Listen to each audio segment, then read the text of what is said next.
Recording again, and it's starting recording.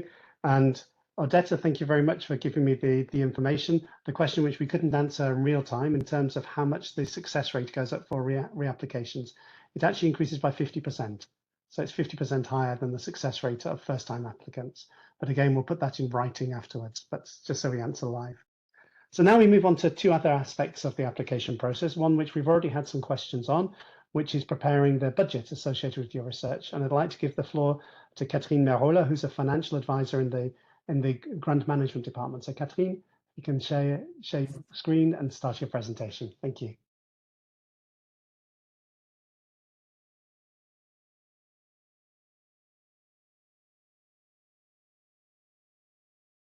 can just confirm that you see my screen, please. We do. After seeing myself briefly, I now see your screen. Okay. Okay. So this session will be dedicated to how to prepare your budget when you submit the proposal. It will be quite short, and I just would like to highlight some elements that we see might be problematic when you start working on the budget. And so this is how the budget looks in the system, in the submission forms. So it is online. So you will start encoding the figures, the amounts in the system. And what is important, because, okay, we had a question, so it's better if I clarify now. It's clear that any amount that you will be encoding in your proposal, in the budget, is based on the reality and the rules of the host institution. So when you start thinking about the resources, this is the first step. You have written your proposal. You start thinking, okay, what do I need as a resource to make it work? I will need a team. I will need 2 postdoc, maybe some lab technicians. This is the first step. I will need some equipment. I know that I want to show the results at some conferences. You think about all this, so all the resources that you need. And then you will have to evaluate what are the estimated costs, because at the time of the proposal, you don't know for sure, of course, what are the best estimates for those resources. And to do that, of course, you have to work hand in hand with the institution, because the institution do have the figures for you. Okay, so you as applicant, you think about the resources, and then you discuss with the host institution so that they will help you to be able to put those estimations on paper. And so when you start encoding the amounts in the system, what is important for you to know is that the system will calculate some elements automatically. And here I have highlighted in green, I hope you see it, in green, what is calculated automatically.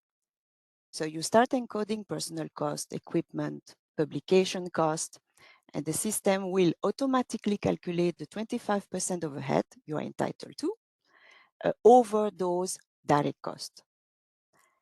Then the system will also make the automatic sum of all the costs you have encoded in the system plus the indirect cost. And so this is what we call the total eligible cost, that column in green. What the system does not automatically calculate is the requested, what we call the requested EU contribution, in red here in the table. And the requested EU contribution is very important because this is actually the money that you are requesting to implement the project. And so please don't leave it blank. There you have to put the amount that you need to implement the project, knowing, of course, that depending on the type of grants, there is a ceiling.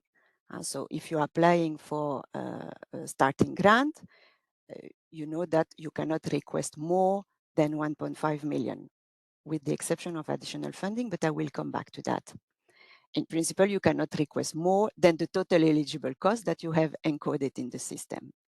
Okay, please, when you put the figures under requested EU contribution, it is important to really write down the full amount and not a percentage, because this is not how it works.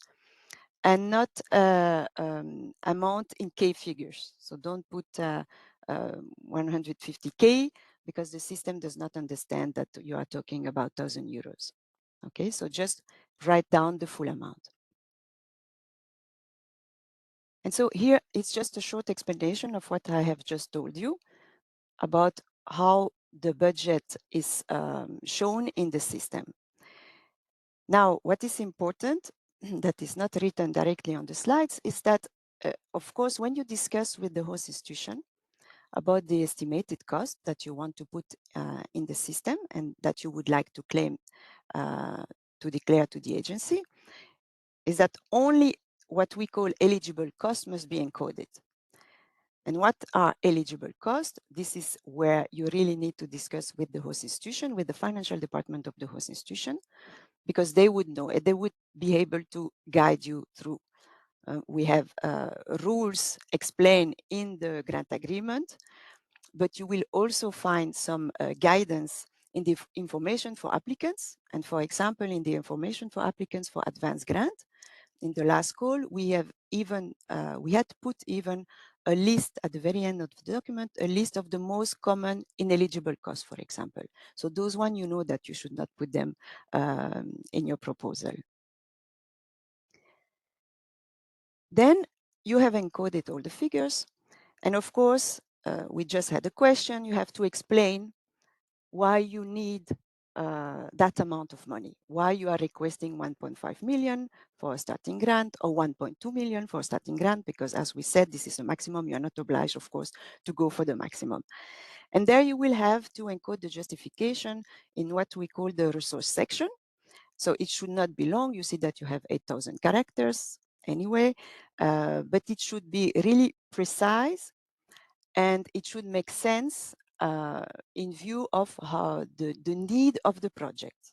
So please bear in mind, as it was explained already before, that the panel will read that section, and this is how they will evaluate if the budget makes sense, if it's reasonable compared to what you want to do as research in your proposal. And just a comment here for starting and COG, that resource section is just one single box and you will have to explain everything there. So how many people do you need to work on the project? What pieces of equipment do you need? Why you need those pieces of equipment? If there are fieldwork costs, you explain the fieldwork cost, how it makes sense compared to the proposal that you have that you are submitting, and everything will be in that single box.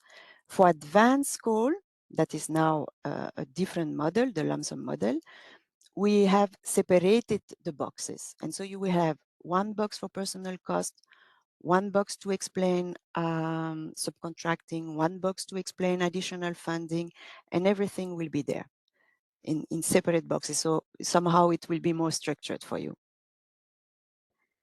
Again, what is really important here is that you explain in a clear manner for the panel why you need those resources. Okay. Then if we go to the first big category, the personal cost. So here you see that there are different subcategories. You know probably them already. So you have one column for PI, another one for senior staff, postdoc student, and other personal cost. And maybe a word of explanation about what we mean by other personal cost. There are usually, you will report if you need lab technicians to work on the project, if it's a project where you would need a project assistant or administrative personnel. This is the place where you could put the personal cost of those people, because simply they do not fit in the other categories. And how you would, already explain, but how you would estimate those personal costs. Again, the reply is work with your host institution, because they will have the data, they will have the salary grid. So you know that you need one postdoc full-time for 4 years. This is what you need for the project. And the institution will tell you, okay, the salary grid for postdoc over four years, 100%, we know that this is that amount. And of course, you can foresee some increase, because usually you have some salary increase over 5 years. So this is a reasonable, you will have a reasonable amount of personal cost calculated based on the reality of the host institution. And so here it's exactly what I have just told you. And again, when you want to explain where you would like to explain why you need postdocs and your staff, it's in the resource section. Just a little word about advanced grant, because there the table on personal cost will be slightly different. And the end result is the same, of course, but the way you will have to encode the data is a little bit different. So we will ask you to think about, not to think about, okay, I need, the PI will work 5 years, 50% of his time of the project, so time commitment 50%. There you will have to think about, translate it into person months. So for a PI working 60 months, part-time of the project, you will have to encode 30 person months, for example, in the column PI. Then you know how much it costs. You put the full amount of the cost for that part-time, and the system will calculate automatically the average monthly cost. So how much it costs for 1 month. And you will do that for all the staff categories. So why is it different for advanced grant lump sum? It's because it's another model, it's a lump sum model, and there actually the panel, when the panel will have to evaluate, to assess if the costs are reasonable, they have at their disposal a tool that is in place for all lump sum projects, and it's a tool based on historical data on personal months paid in ERC grants. This is what we call the ERC personal cost dashboard. That tool is also available to you, so you can have a look. Of course, you don't have to encode the amount that are in that tool, because that tool is based on historical data. You have to follow your own rules, the rules applicable to the institution. But you have to know that that specific dashboard will be the tool the panel will use to see if the personal costs are reasonable. And in that tool, the costs are showed based on person months. So this is why we need that information on person months in the proposal. Then we can go to the second category, that is also a big category, what we call purchase cost. And purchase cost is composed of several subcategories. So you will have travel, equipment, consumables, publication. We have also a column called other additional direct cost. And that column, other additional direct cost, for example, this is where you are going to put the cost for the certificate on financial statements. So when you have to do the audits, the cost for the audits fees. Maybe you need some translation in your project. You will put the cost there. Or if you are doing some surveys and you are reimbursing participation fees to the patients, you would also put the cost there. So it's, again, a category where you would put the costs that do not fit in the other subcategories. And the way you are going to build the budget is, again, the same, is a little bit the same as personal cost. Of course, you would decide, what do I need in that project? Do I need pieces of equipment? Yes, no. Which pieces of equipment make sense because of the type of research that I want to do? And then you would discuss with the host institution so that you would have the basis to decide what are the costs that I have to encode in the budget.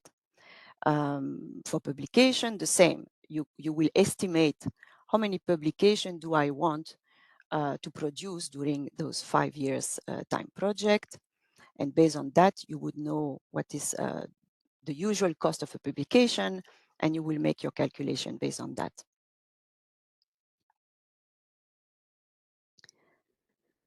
Maybe a little word on equipment specifically, because we just want to clarify that if you need pieces of equipment on your project, and you decide that you would use,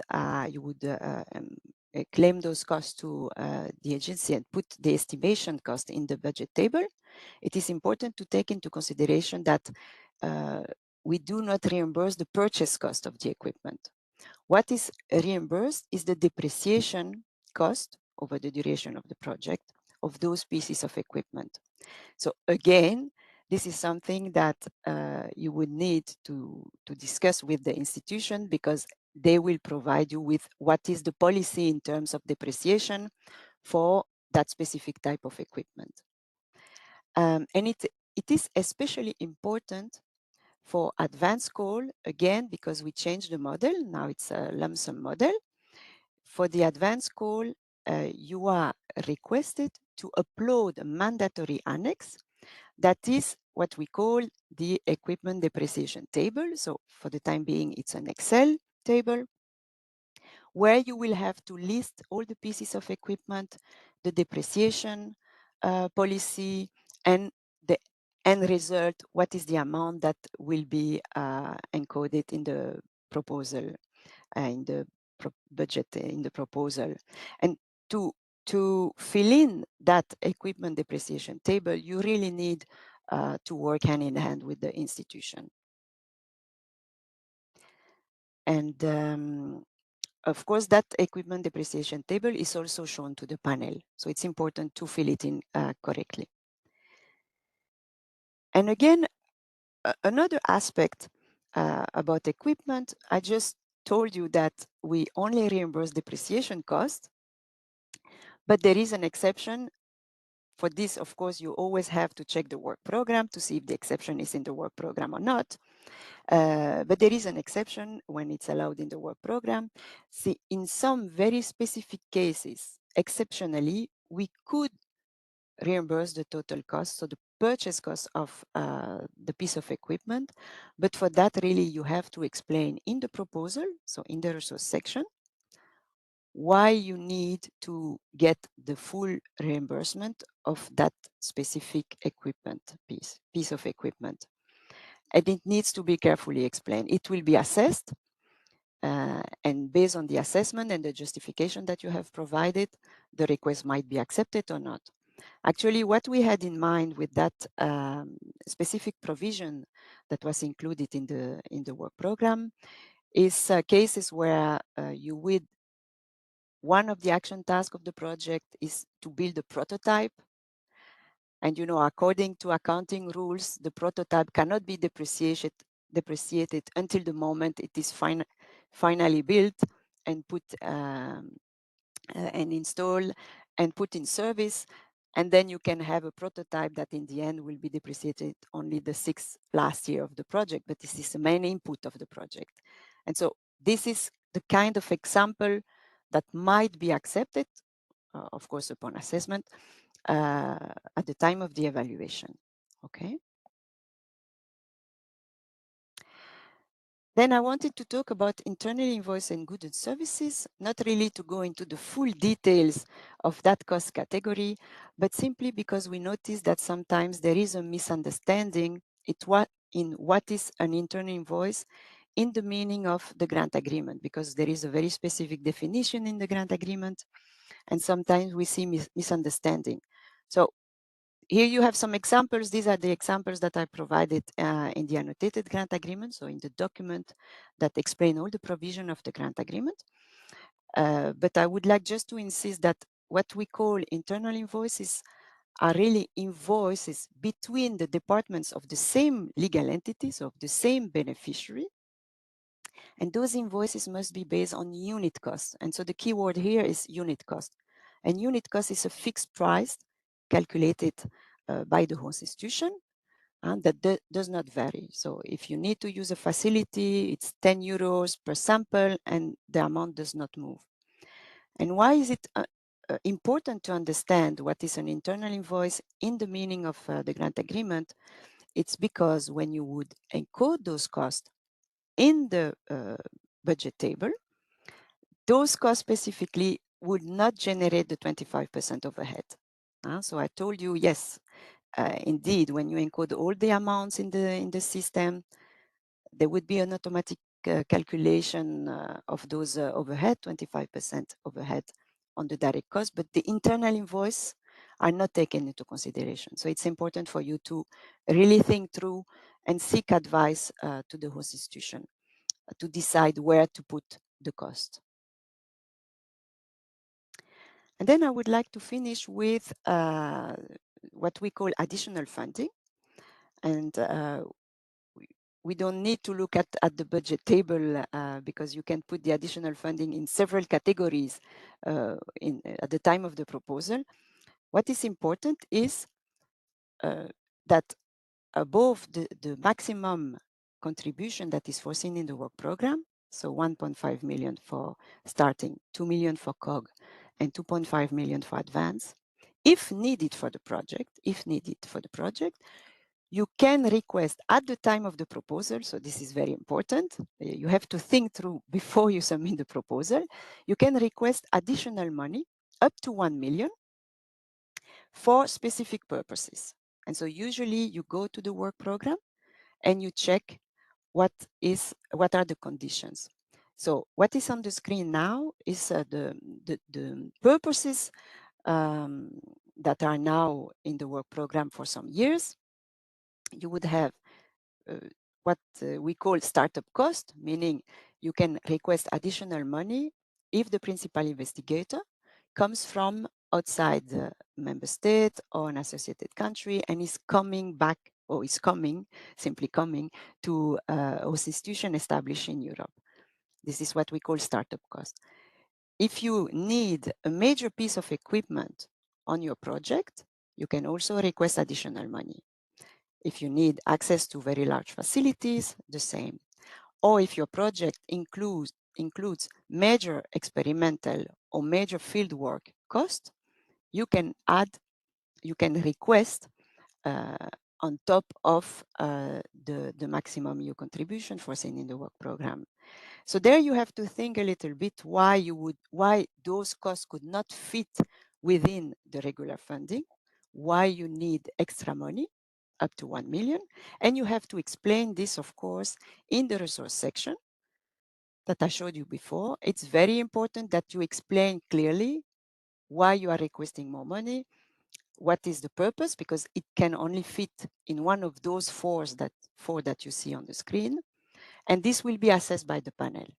So if you need extra money, please do put a nice justification in the resource section because it will be read and the panel will decide if it's justified or not. And actually, it's the end of my presentation. Thank you very much, Catherine. And I see there's some questions already coming in on the finance and ethics aspects. In the second questions and answers, we'll give priority to the questions come on finance and ethics because there's a lot of questions which are still coming from the first sessions. But I think it's important that we go through to those questions too. So now I turn to the final presenter, who's Carolina Avila, her research program agent working in the scientific department in the ethics section. So Carolina, if I could ask you to share your screen and take us through the ethics requirements at application stage. Okay, it should be on the screen. Can you see it? It is Thank you indeed. very much. Hi, so my name is Carolina Avila. I have a background in psychology. I have a PhD in psychiatry, and I currently work as an ethics co-coordinator here in the ERC agency. Today, I'm speaking briefly about the ethics part of your ERC application. And let me see if this moves. Yes, it does move. So we will start by looking a bit at the questions. Why do we need this ethics part? What does it concern and who is involved? And then we will look a bit on what are serious and complex ethics issues, and specifically on the ethics section of the application. And I will finish with some do's and don'ts and give you some source of additional information. So, as you know, ethics is not a part of the evaluation. So why is there an ethics part? Well, first of all, we want to ensure that each ERC grant respects the EU ethics principles in research. We also want to be able to support researchers handling their ethics aspects in their proposals. And finally, we need to do it to respect the legal obligations. So in order for a proposal to be funded, it needs to receive an ethics clearance. So who should be involved? It is important for you to know that the responsibility for ethics is with you, the researchers, but the host institutions are accountable for ethics as well, with the signature of the grant agreement. So it is important to also involve the host institutions since the beginning and to know what is the common practices of the host institutions in terms of research ethics. In the ERCEA, we trust in the researchers and the host institutions to comply with EU principles and the national and international laws. So we operate on a trust-based approach. Okay, can you still see my screen? Because I can't. Can you still see my screen? Carolina, no, you stopped sharing the presentation. Okay, sorry for that. I will try to put it again. I don't know what happened. Okay, it's there, I think.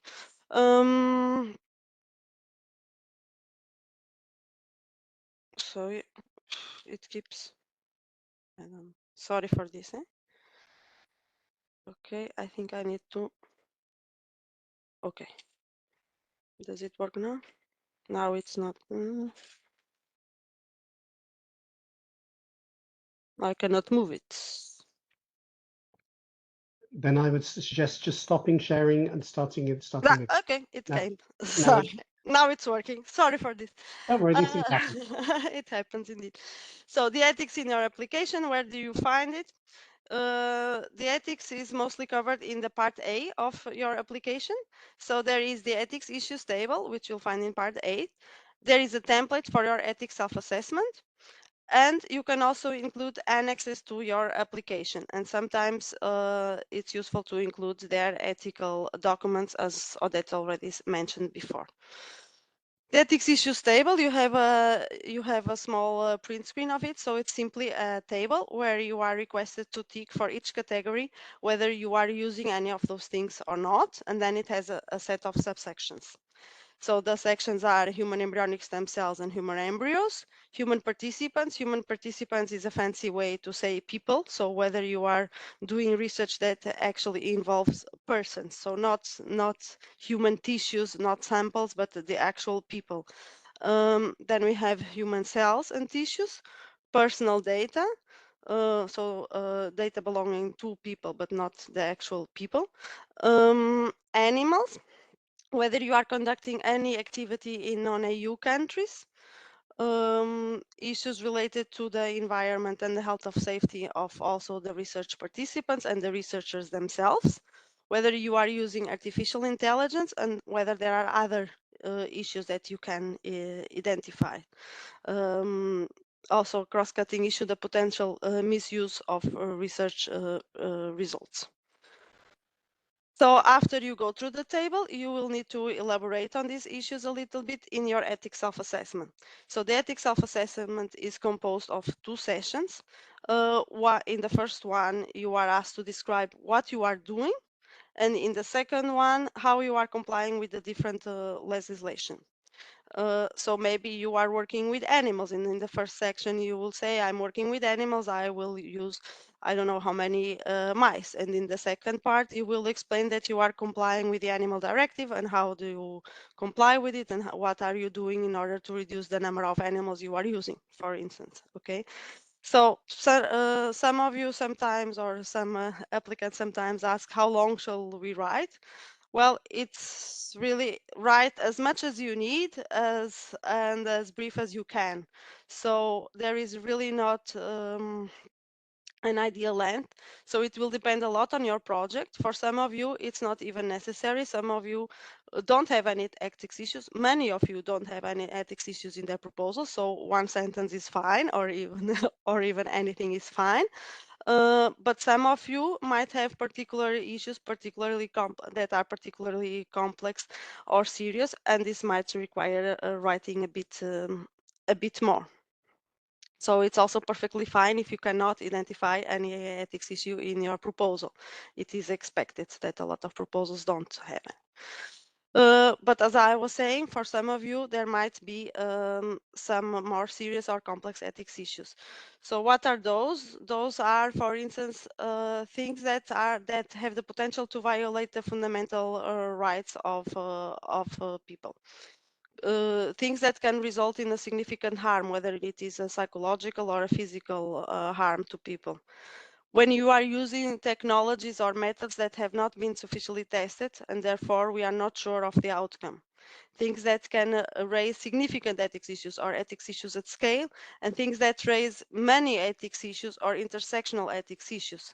If you are if you are using a particularly sensitive methodology, also with a particularly sensitive population, for instance, it can give rise to multiple or intersectional ethics issues. And whether there is not enough ethics awareness about the issue that you are dealing with. So those are complex and serious ethics issues, and those are the ones we will focus later on when we are conducting the ethics review on your proposal. So although we ask you to also speak about standard practice and the issues that arise normally in many research proposals that are not so complex and serious, we also ask you to think, do you have in your proposal any issues that is particularly complex and serious, and focus on those. So here are some examples. So if you remember the table that I just showed you, it had 10 categories, and not everything inside each category is complex or serious. The first category is a bit of an exception because it's human embryonic stem cells and human embryos. And this, by definition, is considered complex and is considered serious. So every time you are using HASC, there will be a comitology program, and it's considered a serious ethics issues. But for human participants, the fact that you are conducting research with people does not necessarily mean that it's a complex or serious ethics issue. Many medical or invasive studies carry complex or serious ethics issues when you are conducting experiments with vulnerable individuals, such as patients, prisoners, or children. For the personal data, there are special categories of personal data also defined in the GDPR that are particularly sensitive and therefore considered serious. The animals, the severity depends on the severity of the experiments, but also on the types of animals that you are using. So the work with non-human primates, for instance, is exceptional, and therefore is considered a complex ethics issue.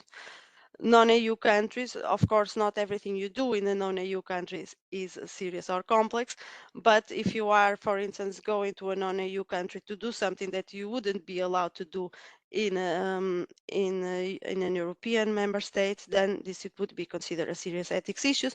Or if you are going to conduct research in a dangerous setting, the use of artificial intelligence when it's used to influence human decision, or when it's used to profile or create bias would be an example of complex ethics issue. Then finally, after your ethics self-assessment, you have the possibility also to include annexes. These are only examples. You can include annexes as you please. They are not mandatory. If you need more space than the ethics self-assessment template allows you to, then you can also include a more detailed ethics self-assessment as an annex. It should be written in English, but if you are uploading other types of documents, such as official documents that you obtain from institutions in your countries, it's fine also to include documents in any of the EU official languages. So an example would be if you already have a data management plan, you can include it as an annex. If you already have informed consent or information sheets to work with the research participants, you can include those. If you have a lab certification, also you can include them. But again, it's not mandatory. And again, it's not expected that you would have, for instance, the authorizations at this stage. Only if you do have them, you want to show them to us, that's fine. It will help us, of course, but no, you are not requested to have them in advance. So please don't stress about this. Normally, you get many of those things after funding has been secured. So I don't want to introduce stress here. That's it. So those are the parts of on ethics on your application. A few advices. Yeah, start including a reflection on ethics right from the start, because it will help. It will help us also see. It will help you also draw your proposal in a way that reflects your ethics awareness, which is always good. When you are in doubt, because sometimes it happens that you are in doubt whether you will be um, uh, whether an ethics issue applies to your project or not, my advice would be tick it, and you can elaborate on your doubts in your ethics self-assessment. It doesn't have to be it doesn't have to be only based on all the facts. You can also share your doubts or discuss a bit why you consider that an issue is or isn't there. So that's absolutely fine. Give us information that will allow us to differentiate if the issues in your proposal are complex and serious or not.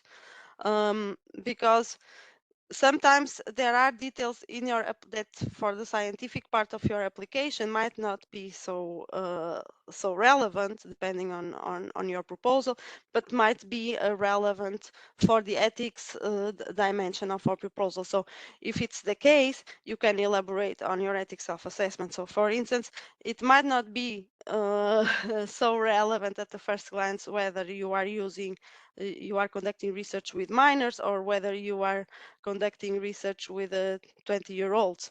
But for ethics, it makes a difference. So maybe if it wasn't clear in your application from your part B, which we also read, put it straightforward in your ethics self-assessment. It will help us, and it will avoid us having to come back to you with questions that could be easily solved if the information was there.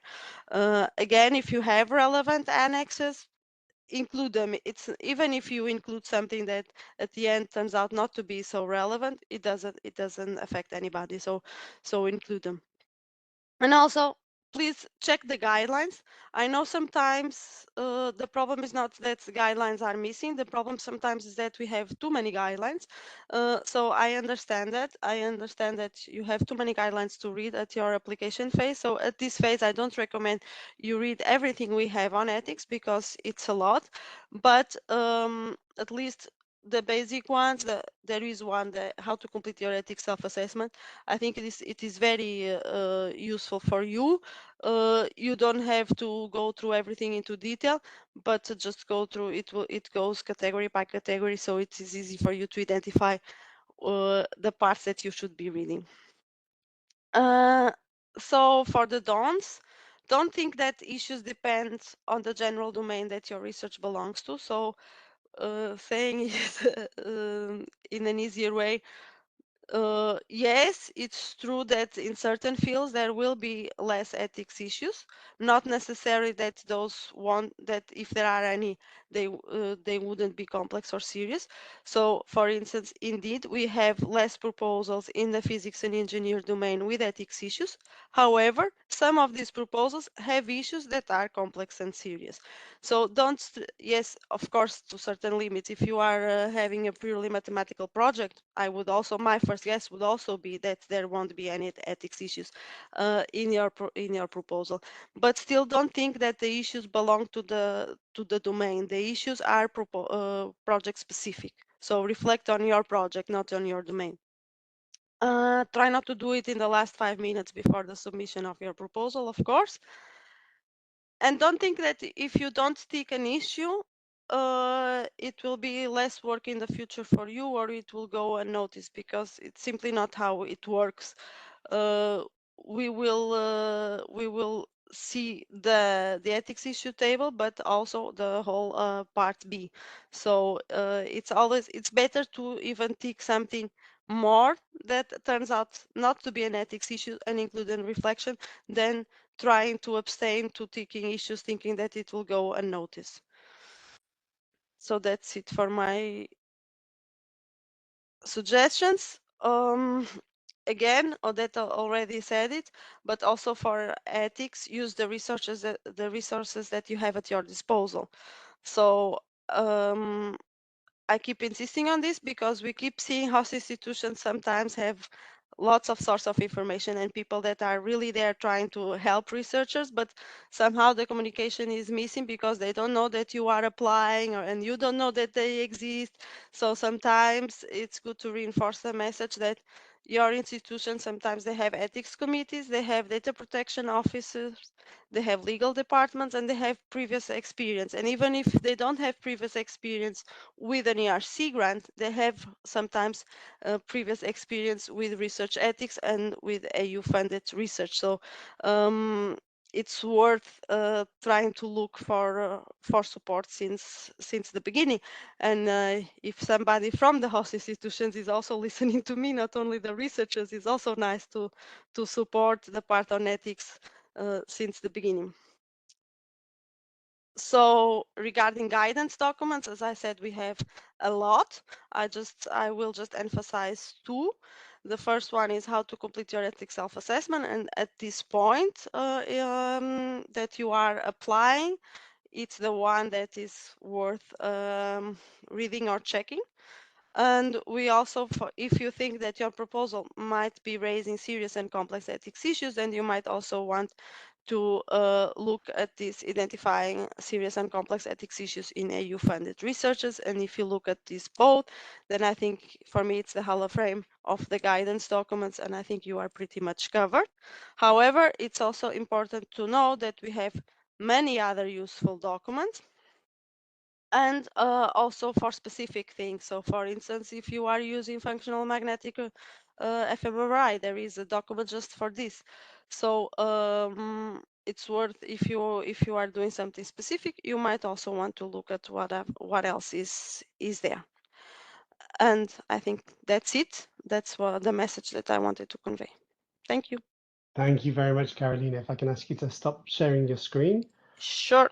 Thank you. And now we'll move to questions and answers. You will have seen from Slido that we've actually prioritized the questions relating to the financial and ethics side of the presentations. If we have time, we'll go back and answer some of the questions from the first two presentations, and we will answer all questions which we're not able to answer live in writing after the presentation. So if we can perhaps show them on screen, Rosaria. And the first question is a question which, just when we remove these little text boxes, is a question which we often receive. Is it possible to plan for higher salaries for team members following the standards rates in the host country? For example, salaries in Eastern European countries are so low, it's impossible to attract top researchers as team members. So can we have higher salaries for team members instead of the standard ones from the host country or host institution? Catherine.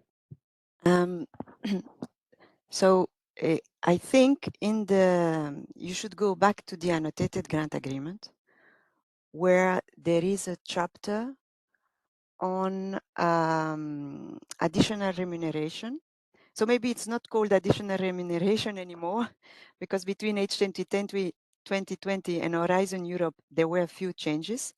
But I think the idea was to keep the philosophy of H2020, where you could apply as a personal cost the same as what you would have as a national regulation, and so it would help. But to the extent that you could compete fully with other countries, I'm not sure. But this is a way to help and to have maybe higher salary than what you would give on your own funding. But there it is explained in the annotated, because it's quite regulated, let's say, the way it works. And I think one of the key things is the Scientific Council are aware that this is an issue.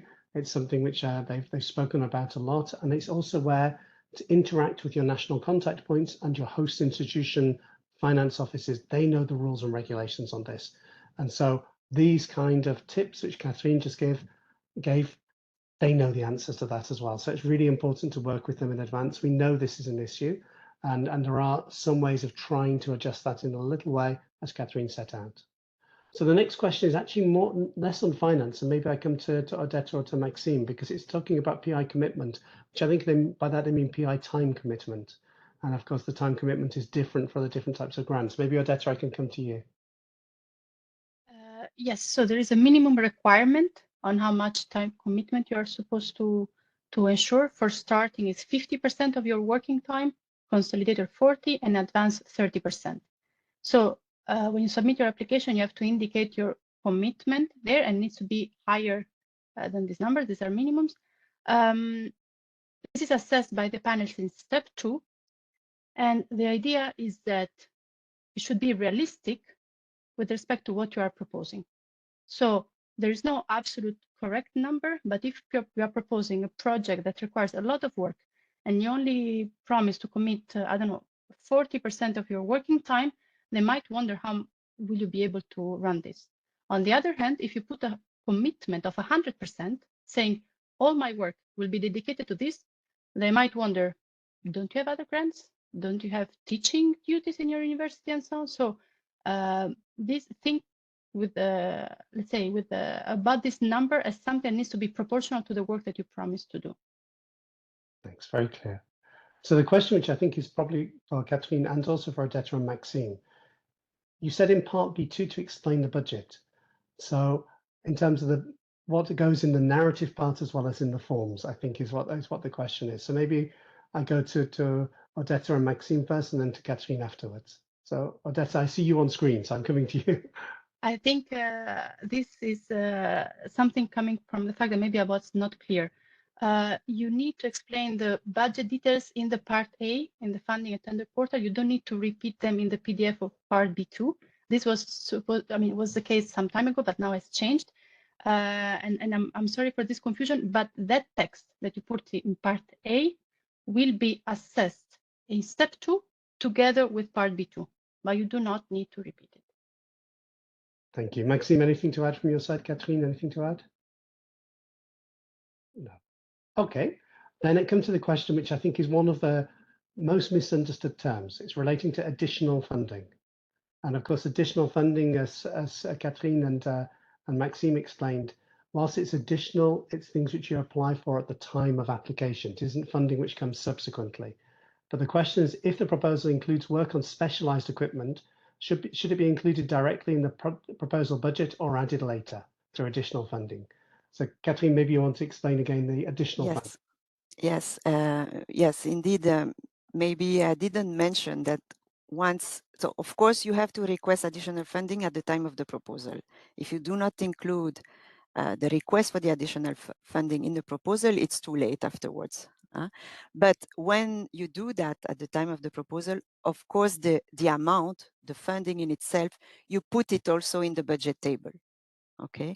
And you put it in the budget table in the category to which it belongs. So if it's specialized equipment, major equipment that you would like to see funded via the additional funding, you just put the amount under the column equipment. Okay, but everything should be in the proposal, the justification, and the amount, of course. Thank you. So it's very clear. All of the funding is at the time of application.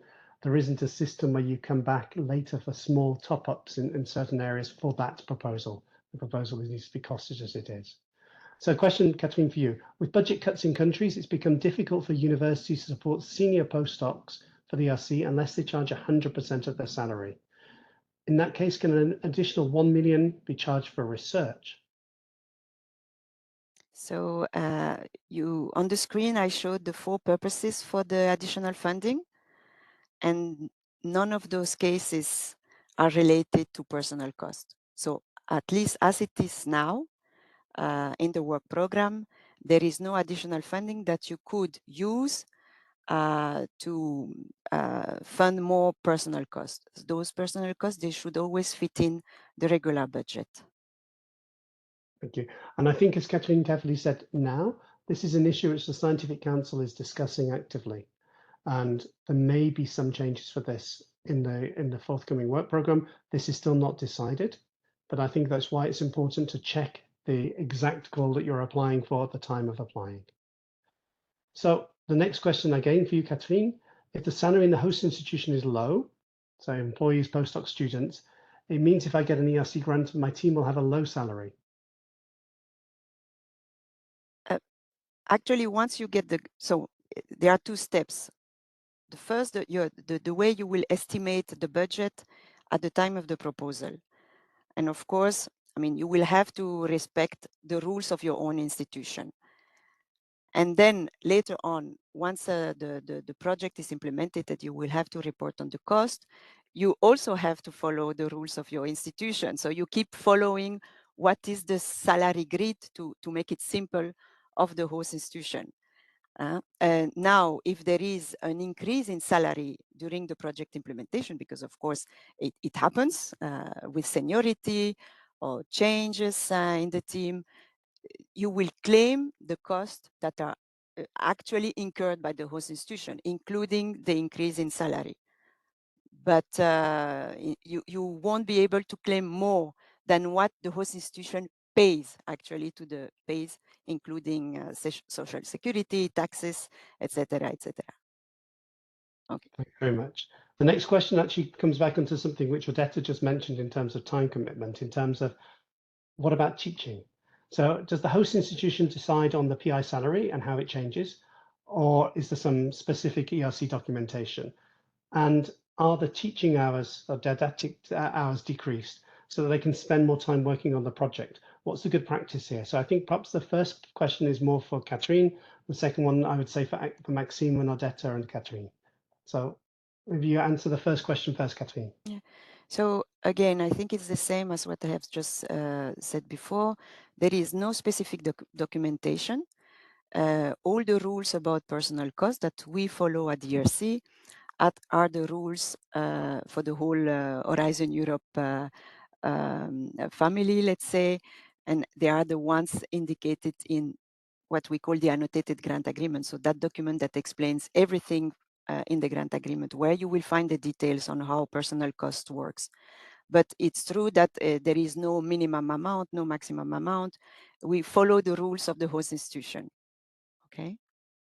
Thank you. And maybe Odetta and Maxime on the second part, you know, in your experience from the discussions in the panel, when particularly it happens often with advanced researchers, they want to buy time out so that they don't have to teach. What's the best practice in that respect? Maybe Odetta and Maxime? Well, I think it's a personal choice what the PIs prefer. If they prefer still to teach and continue teaching, they can choose to do so. If they would like to allocate much more time to do research, ERC helps them to buy out time and to spend more time on research. So it's up to them. Okay, thank you. Anything to add, Odetta? No. Okay. So then the next question back to you, Catherine. Is it possible to fund senior academics as team members? Yes, so there would be no issue. We have a cost category called senior staff in the budget table.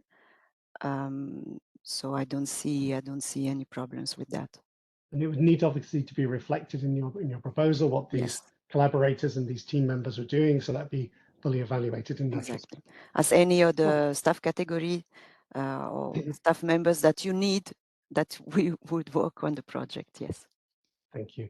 The next question, very simple one. Does the host institution take some overhead expenses? So in principle, yes. But I know that in some cases there are negotiations with the principal investigator. Some university, they have a policy to revert back part of the overhead. But really there, we do not intervene as an agency.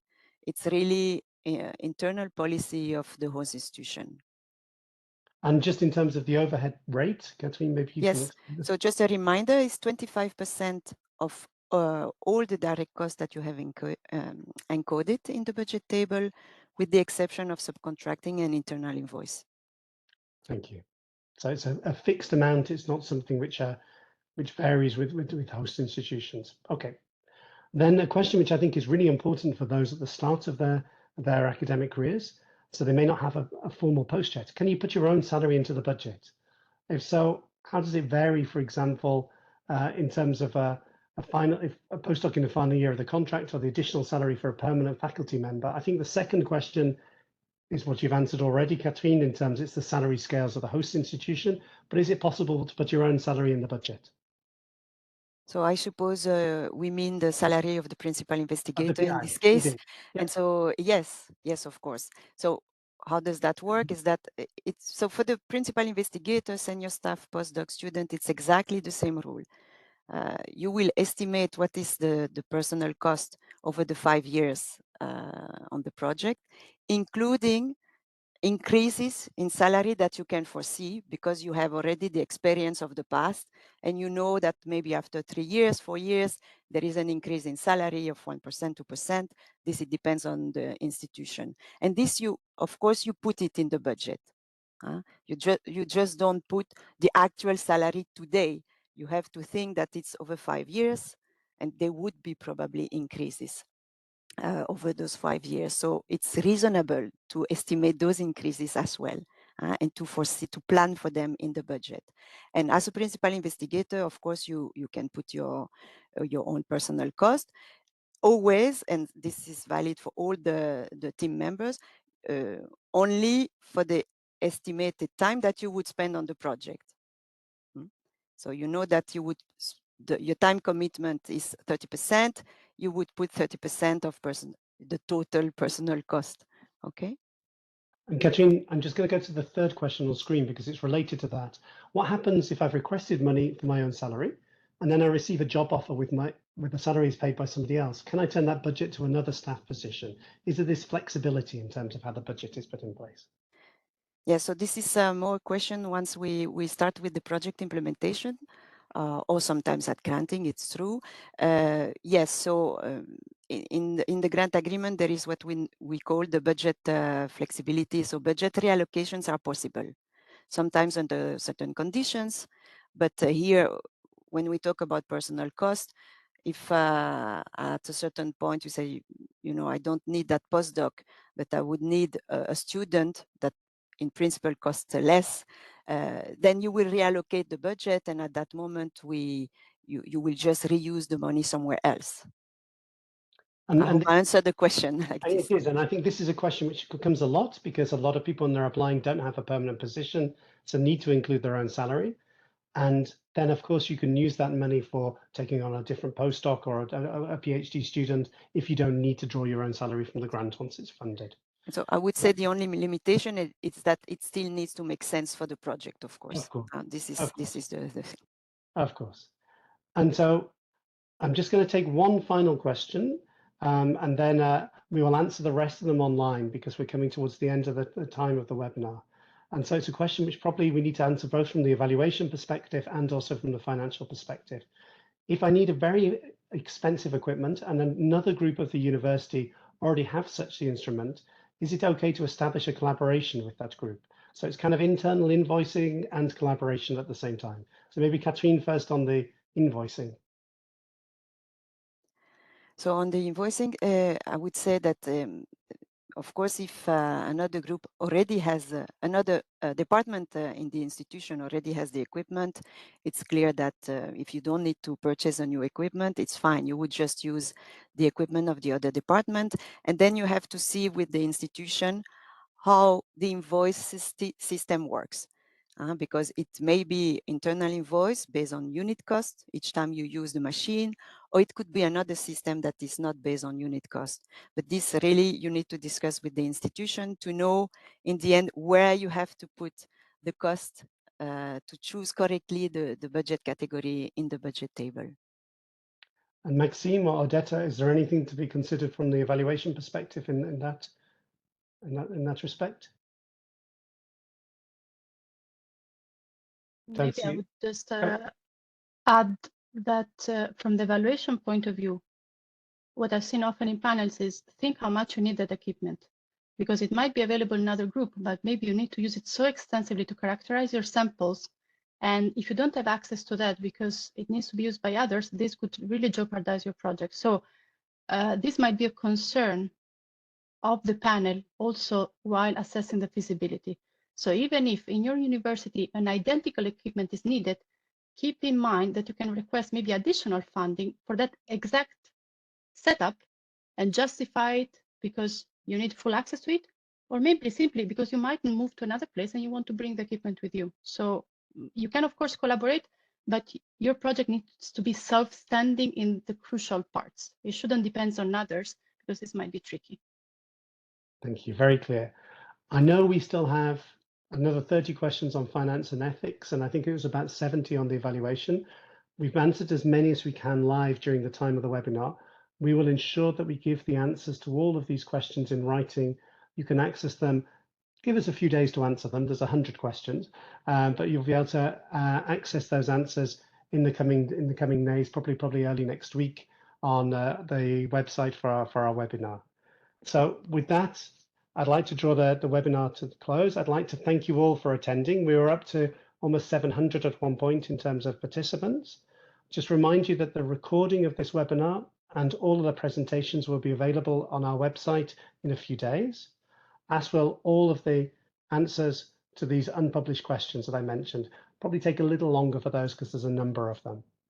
Just to remind you that we have a second webinar next week on the 12th, and this will go through the support which is provided by national contact points and also these specific initiatives for widening countries, the ERC mentoring initiative and the visiting fellowships.